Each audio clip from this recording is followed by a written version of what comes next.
Hey everybody, what's going on? Welcome to another episode of the Abnormal Pictures podcast. I'm Steven, I got a haircut, and that is Christian shirtless. What's going on, bud? How do we feel about En Sabanur becoming Apocalypse?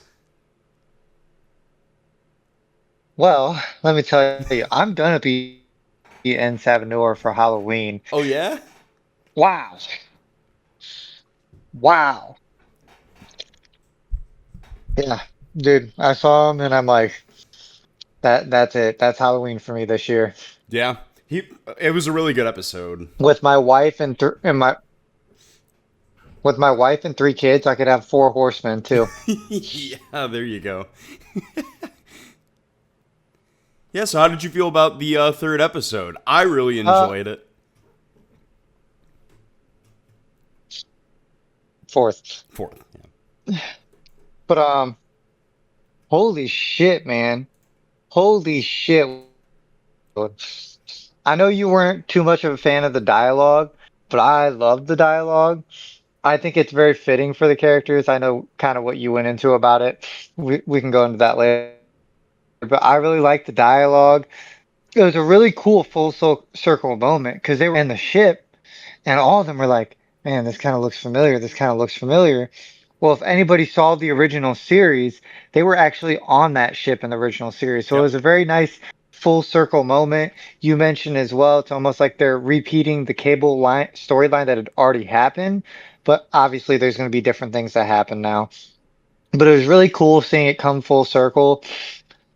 Um, let We've got some future villains for this TV show. We now have Kang established, Mm-hmm. who ran away, which was hilarious. He said, "Well, he's Apocalypse. I'm fucked. See ya." We 10,000% have Onslaught.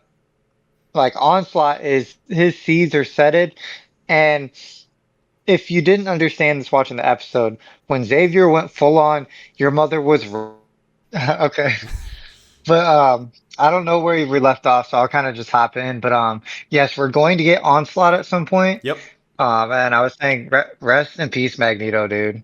Oh yeah, yeah. He got absolutely obliterated. Spoilers, by the way. Spoilers for the Yeah, sorry, spoilers. episode. When you were talking about the Bro, dialogue, I thought that it fit for Apocalypse to speak the way that he spoke. I think it's the other characters that okay. I have an issue with. The dialogue, and by the way, the one-liners were really good here. What Charles was saying, as you were mentioning, was really, really good. He was cooking him. He was cooking him. Dude, for real. I've literally never I've read quite a few X-Men comics at this point. I've read over 100 issues of like the original shit. So like I've never seen Xavier cook someone like that. That was fucking awesome. He said, "Yo, mama left you, bitch." He did. I mean, was he wrong though? He was completely correct in No, saying that. but man, this a lot of people have talked about it. So I mean, I'll touch on it too. This depiction of Apocalypse is what Apocalypse is, man. Like Yes. the unfortunately, like not a lot of people grew up with the other cartoon. I mean, you can read the comics, but if you haven't, the only thing you've seen of him has been the X-Men Apocalypse movie, and he nothing against Oscar Isaac. Love the guy as an Yeah. actor. That movie was fucking horseshit. We're taking the PG filters off today. That movie was fucking horseshit. That entire trilogy, fucking horseshit. The fact that we got Days of Future Past and we got the bullshit that we got after that still irks me to this day. Yeah, it was not a great movie. I still like Psylocke. At least she was cute in that. You know? Dude, the costumes looked awesome. Like Mm-hmm. Angel looked very cool. Storm looked really good. Yep. But dude, It's just the oh, story. the That's how movie it's was. always been for the X-Men movies, though. It's always been like that. Like, they look cool, except, well, Deadpool in his first iteration was kind of rough, but we don't talk about that. Yeah. We don't talk about that. It's I just don't understand when you have such good source material. Like X-Men have some of the most foundational stories to ever happen in the history of comics, and that's not even a bias thing. That's facts. Like I've touched on the Phoenix Saga quite a bit. Bro, the Phoenix Saga has never been good done good in a live adaptation. And it's crazy because that was one of the greatest comic book storylines that came out in a long time. And when you go back and read it, you really don't get to understand the suspense of it because when they killed Jean in the comics, she was dead for a long time. Not for a lot of issues, but for a long time. Because you guys got to think, I'm gonna kind of explain this to people that don't read comics. When you get an issue, it comes out a month at a time. So basically, from the issue she died until she came back, she was dead for months, even close to years, because I don't even know if they were doing full monthly. There might have been a few lines that were doing monthly at that time, but there was not like, it hurts that they can't get that storyline right. Because if they get it right, that's $1 billion. That's an Avengers level movie. Like, I'm sorry, I get heated about my X-Men. No, it's fine. To me, my X-Men. To me, my X-Men. What was funny to me is just when you were mentioning that, I think of DC as well. When it comes to adapting really good source material to the screen, and yet they continually fail to do that in a successful way. It's Yeah. very similar for the X-Men. However, you had Fox just completely messing everything up. So we'll see how this goes when they're going to do post. Well, obviously we saw the lineup in some leaks for what the X-Men lineup will be in Doomsday. But just moving Yes. forward with them recasting potentially Adam Driver is going to be Magneto. We just found that out. Yeah. We'll see how that has to go. How do you feel about the lineup that they're going to have for Doomsday? Um, there's no part of me that believes that that's the only people going to be a part of that lineup. If it is, I think this is one of those cases where it's like a Days of Future Past, like where they're being hunted and a bunch of them have been slaughtered. So you kind of have like your last little ragdoll group because there's no way that's your X-Men lineup. Yeah. Um, I'll touch a little on the poster later, so I'll save that. But yeah, I don't believe that's the final lineup. I don't believe Steve's going to be in it. Oh, sorry, I'll touch on that later. I'll touch on it later. What do you mean later? You still But want to? yeah, Yeah. Go ahead. we're going to talk about that in depth. But I'm going to kind of take us a little off track for a moment because I did want to send some RIPs to a few actors we've Oh yeah. lost the past couple days. Madame Gao, the actor who played her, passed away, and then today the actor from the original Jurassic Park, the Doctor, Hmm. he passed away today. Hmm. I forget what his name is, so I just wanted to send my condolences out. Yeah. Obviously those, especially Jurassic Park, that was a huge movie for everyone Oh, growing up. massive. Yeah. So Yep. seeing him pass away, that was unfortunate. And then Madame Gao, who her presence, no matter what show she was on, was spectacular. Like she nailed her role.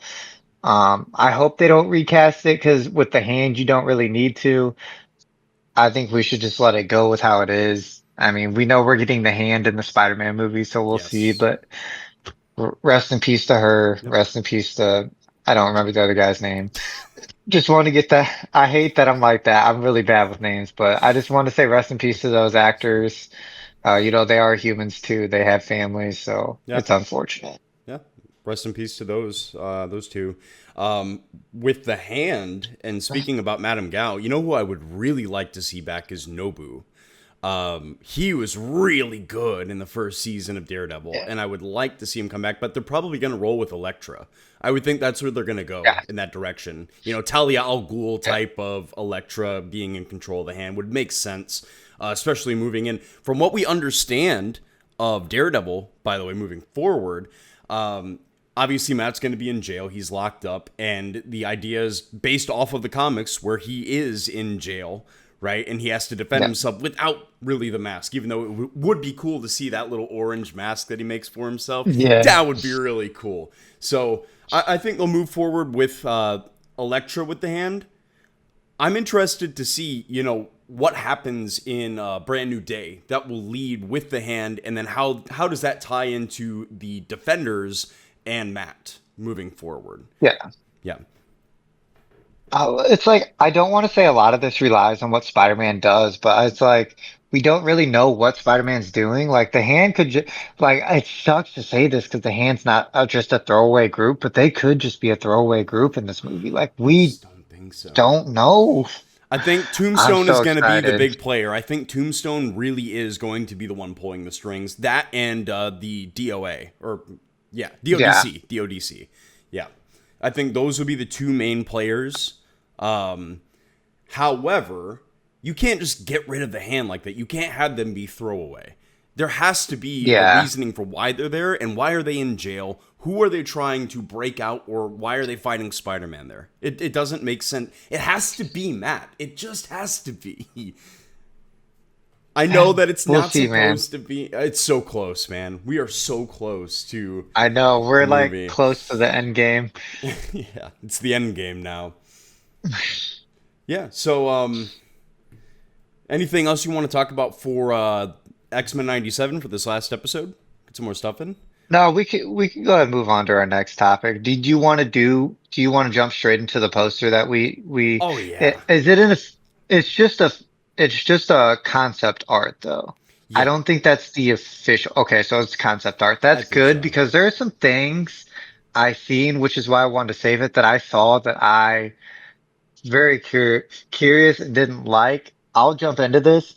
The first one I seen was I noticed Bucky. What the fuck is Bucky wearing? I could say the same thing Like, about Steve.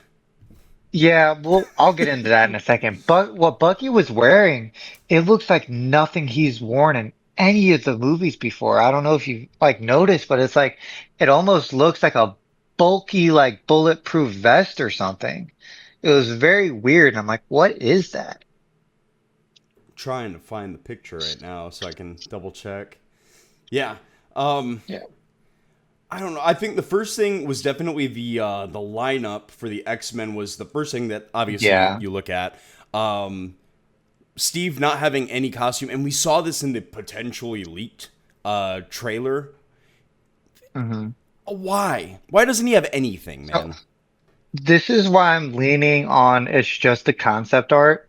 There's no way that that's what Steve is going to wear. But in the leak that came out, he is wearing that black T-shirt with Mjolnir. Yeah. That is what he's doing. Yeah, Why does which he not have the holographic shield? Why doesn't he have anything? Why does he have